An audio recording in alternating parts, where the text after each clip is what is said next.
La voisine d'en face fréquentait un peu les Allemands. Mais enfin, on ne va pas en parler. Je suis René Morosi-Lotto. Je suis né à Baule en 1932, le 18 septembre. Et puis je suis arrivé à Porcheville en 1939, un petit peu avant de l'armée allemande, par l'occupation de l'armée allemande. J'ai subi, comme tous les Français, jusqu'en 1945, l'armée allemande, bien qu'à Porcheville, elle n'a pas été terrible. Il faut reconnaître, quoi. Pas été terrible. Ils étaient plutôt sympas, mais enfin, bon, c'était toujours des adversaires, quoi. Oui, parce que dans le temps, on avait le boulevard des Parisiens, c'était une rue, une belle rue, et c'est sur le côté droite, côté Seine, c'était tous des Parisiens qui avaient acheté des terrains, puis ils avaient aussi des belles propriétés qu'ils avaient faites, qui existent encore. Je suis arrivé à Porcheville en 1939. Ok. Et puis après... Donc au début de la guerre. Au début de la guerre. Oui. Début de la guerre, les Allemands n'étaient pas encore arrivés. D'accord, ok. Ok. J'avais 8 ans. Et du coup, est-ce que tes parents ils travaillaient pendant la guerre? Ma mère devait faire des ménages, et puis mon père était artisan menuisier. D'accord. Alors il faisait la menuiserie. Il y avait la grande classe et la petite classe. D'accord. La grande classe, elle était vue du monument. La petite classe était à droite, et puis à gauche, c'était la grande classe, celle qui se préparait pour le certificat. D'accord. J'ai été dans la petite en arrivant, après j'étais dans la grande. J'ai passé le certificat que j'ai eu. J'en ai pas fait exprès, je crois que je l'ai eu. C'est tout, après j'ai pu être à l'école. D'accord, ok. Et du coup, pendant l'école, il y avait la guerre. Oui. Et comment ça se passait? Normalement, oui, non, on voyait presque jamais l'armée allemande. Presque jamais, d'accord. Non, ils venaient jamais voir l'école, tout ça. Ou s'ils venaient voir pour l'école, ils venaient par curiosité. L'alerte, mais c'était les avions. D'accord. Et qu'est-ce que tu faisais? Alors, les avions qui bombardaient, bombardaient le pont de Mantes. Alors, une chance, ils n'ont pas eu. Ça en aurait été. Mais on a... qu'est-ce qu'ils ont fait? Ils ont démoli... parce qu'il n'y avait pas du tout des amis, c'était toute la campagne, là. Qu'est-ce qu'ils bombardaient? Ils ont bombardé les Mureaux, parce que c'était la base d'aviation. Et puis ils ont bombardé Mantes aussi, mais... Je sais pas, parce que puis j'avais 8 ans, je savais pas ce que c'était que l'usine de fabrication d'obus ou tout ça. Ça nous dépassait, ça, quoi. D'accord. Et du coup, quand il y avait des alertes, tu étais à l'école des fois? On était à l'école, on allait à l'abri. D'accord. Et l'abri, c'était où dans l'école? Dans la cave. Dans la cave, d'accord. Ok. Oui, mais j'ai pas connu ça. T'as pas connu? C'était sûrement possible. Mais... C'était possible? Oui, plutôt gênant, quoi. D'accord. Parce qu'ils ne devaient pas trop le faire, parce que sur ça que... voilà, c'était mieux, t'as l'armée allemande qui est là pour occuper chez toi. Et puis, si tous les jeunes de chez toi font la fête, tout ça, eux, ils sont pas heureux. Eux, ils sont soldats, comme moi, quand j'étais soldat là-bas, on faisait pas la fête. Alors, ils ne nous autorisaient sûrement pas à faire des fêtes. D'accord, ok. Sûrement pas, moi je sais pas, parce que j'avais pas l'âge à aller faire la fête. Mais ils faisaient des trucs en douce, comme ça. D'accord. oui, qui se retrouvaient tous ensemble. Et puis les Allemands s'emmerdaient pas parce que de toute manière, tous les jeunes, de partir de, je sais pas si c'est 18 ans ou 20 ans à cette époque-là, non, c'est majeur, c'était à 21 ans à l'époque. Et ben, ils envoyaient les travailleurs de force en Allemagne. Ben oui, parce que les Allemands, tous ceux qui étaient là-bas, dans les usines, ils étaient dans l'armée. Il fallait bien remplacer les gars des usines. Alors, ben, ils prenaient tous les Français, hop. Alors, d'abord, ils essayent d'avoir des volontaires, puis après, ben, c'était réquisitionné, quoi. Ouais. Le boulevard des Parisiens. D'accord. Donc ça veut dire qu'ils avaient... Les Gores, il y a je ne sais pas si ça s'appelle toujours les Gores, une belle propriété presque au fond du boulevard, sur la droite, côté Seine, c'était la commandature. D'accord. La commandature, c'était le commandement, quoi. D'accord. Donc c'était ici où étaient situés les Allemands. Je ne sais pas si cette commandature-là commandait que Porcheville et puis le coin, ou plus gros, je ne sais pas. D'accord. Ben, c'est-à-dire, je ne m'en suis pas rendu compte. D'abord, ce qui a marqué, c'est la nourriture. D'accord. C'était comment la nourriture? Mais on avait déjà du mal à avoir des pommes de terre. Hein. D'accord. C'était rationné. Que des pommes de terre. Alors mon père, il faisait du jardinage, alors ça va. On mangeait souvent de la salade. Bon. Non, mais je veux dire par là... Puis mon père, comme il allait travailler chez les cultivateurs, il allait leur donner un coup de main pour refaire la moisson, pour ceci, pour cela. Alors les cultivateurs, ils vendaient, ou en échange, ils donnaient des produits. Oui, non, on n'a pas se plaindre des cultivateurs de Porcheville, nous. D'accord. Oui. Il y en avait beaucoup à l'époque, à Porcheville? Les cultivateurs, Ouais. il y avait les petits, il y avait petit Ernest, petit Gustave, petit Félicien. Félicien, c'était le père de mon copain de mon âge. D'accord. On n'était que deux à Porcheville, de mon âge. Louis. Bon, alors, ces trois-là. Et ils cultivaient quoi? Et puis à Senneville, il y en avait un. D'accord. Et ils cultivaient quoi à Porcheville, du coup, ces cultivateurs? Je sais pas. Tu sais plus? Des pommes de terre, Ouais. pommes de terre, puis sûrement autre chose, mais je sais pas, moi, tu sais, quand t'es gamin, tu en as rien à foutre de tout ça. Bah oui. Et du coup, tu me disais qu'est-ce qui t'a le plus marqué pendant la guerre, c'était le rationnement de la nourriture. Rationnement de la nourriture. Oui, parce que moi j'étais pas mal mené par les Allemands, j'avais 8 ans, évidemment, ils viennent pas m'emmerder. Bah, hein,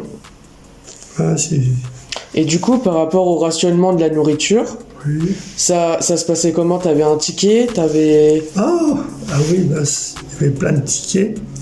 Alors on avait tant par jour pour le pain. De la viande, ça devait être toutes les semaines, je sais pas, même plus que ça. Et puis c'est tout. Quand de dire, démerdez-vous les Français. D'accord.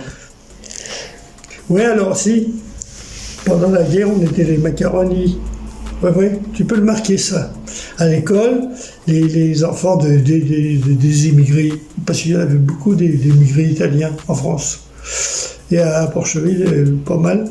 Alors on nous appelait les macaronis. Tu peux le marquer ça. D'accord, ok. Oui. On les avait baptisés les macaronis, comme les Allemands, on les a baptisés les Boches. D'accord. Hein? D'accord. Non, si tu marques les macaronis, t'en fais pas, il y en a beaucoup qui, c'est des vieux de mon âge, qui vont le lire, ils vont dire oui, c'est vrai. S'ils pouvaient être, ils ont fusillé beaucoup de jeunes. Hein. D'accord. Et il les fusillait comment? Il les fusillait comment et où? Ils les mettaient le long du mur, et paf, ça y est, c'est fini, suivant. Alors, je les ai pas vus, ça, mais... Et c'était à Porcheville? Je sais pas, non, je crois pas qu'il... Oh, non, il les embarquait dans les camions, puis il les foutait en Allemagne pour bosser, et puis s'ils bossaient pas en Allemagne, il leur flinguait la gueule, et puis c'est tout. Oh. D'accord. C'est-à-dire, ils étaient très autoritaires. Très autoritaires, et puis très disciplinés. D'accord. Oh, dis donc, quand tu les voyais défiler, c'était beau, hein. Plan, plan, plan, plan, plan, plan, plan. Une méditation, ouais. Une rangée de je sais pas combien. D'abord, on le voit des fois, des films. L'armée allemande. Ce qu'il y a, c'est que il y avait sûrement des bons soldats, il y avait des autres, des fripouilles, tu sais. Et puis, ce qu'il y a, c'est que pendant la guerre, tous les fripouilles, parce qu'en Allemagne, comme en France, il y a des fripouilles. Les fripouilles, ils ont attaqué beaucoup les Juifs pour leur voler tous leurs meubles, leurs biens, leurs trucs, tout ça. Ça, c'est des salopards. C'est abuser d'un peuple qui n'avait pas de défense. J'étais en Sarre. D'accord. À Saint-Mandel. Alors j'étais 18 mois là-bas.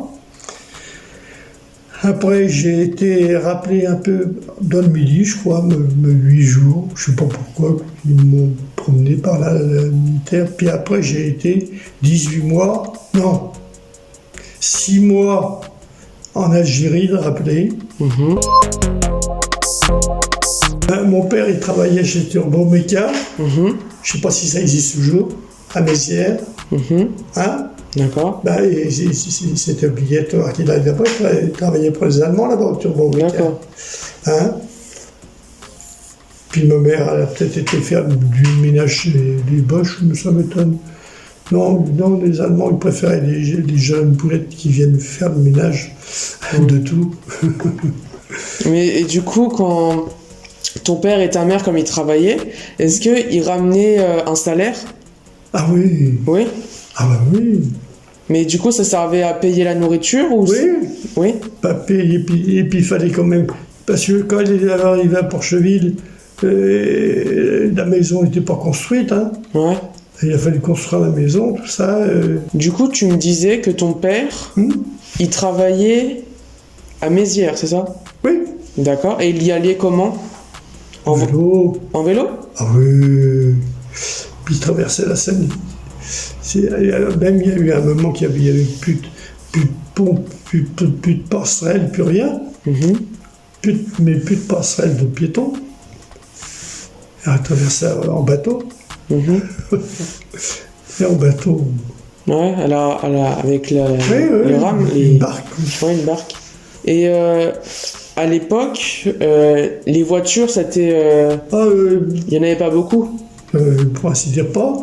Et puis... Les Boches, ils en avaient? Pour Cheville, il y en avait peut-être quelques-unes. Puis, et sur ça, après, les petits trucs, les petits camions, les trucs comme ça, ça marchait au gazogène ou... D'accord. Au charbon de bois. Ah oui, d'accord. Ouais, au charbon de bois, ça marchait les trucs. Bah oui, mais où il y avait des contrôles?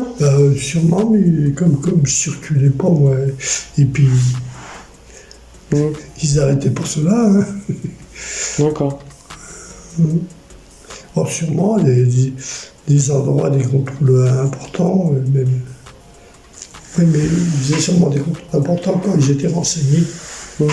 Ils étaient renseignés par des mecs qui travaillaient avec eux. Il y avait des Français qui collaboraient, comme on dit, des collaborateurs. Alors, ils leur renseignaient, ils disaient, tiens, celui-là, il va chercher de la nourriture. Alors, il y a des Français, des Porchevilleois qui allaient en Normandie chercher de la bouffe. Route de Mantes. D'accord. C'est la route de Mantes, ça s'appelait. Puis après, on a fait route de Mantes, puis elle faisait 7,50 m, hein, à peine. La route d'elle-même, elle était plus. puis il passait pas beaucoup de trucs, hein, c'est pas du tout de tous ces camions qui passent là, sans cesse là. Il n'y avait pas toutes ces usines là. Ah bah oui. J'étais gosse, et puis on élevait des lapins. Puis pour élever les lapins, il faut aller chercher de l'herbe pour les lapins. Là, on allait à l'herbe aux lapins. L'herbe aux lapins, biner les betteraves, biner toutes les plantations. Ça s'entretient. Puis on avait rue des Muses 6. Oui, les autistes, ouais. Complètement au fond, à gauche, c'était un champ d'asperges. Alors, on faisait les asperges, ça payait, les asperges, ça payait les asperges. Alors, même que les parents cultivaient les asperges, là, puis il y avait chez eux, quand même, attention, ouais, chez eux, ils avaient, chez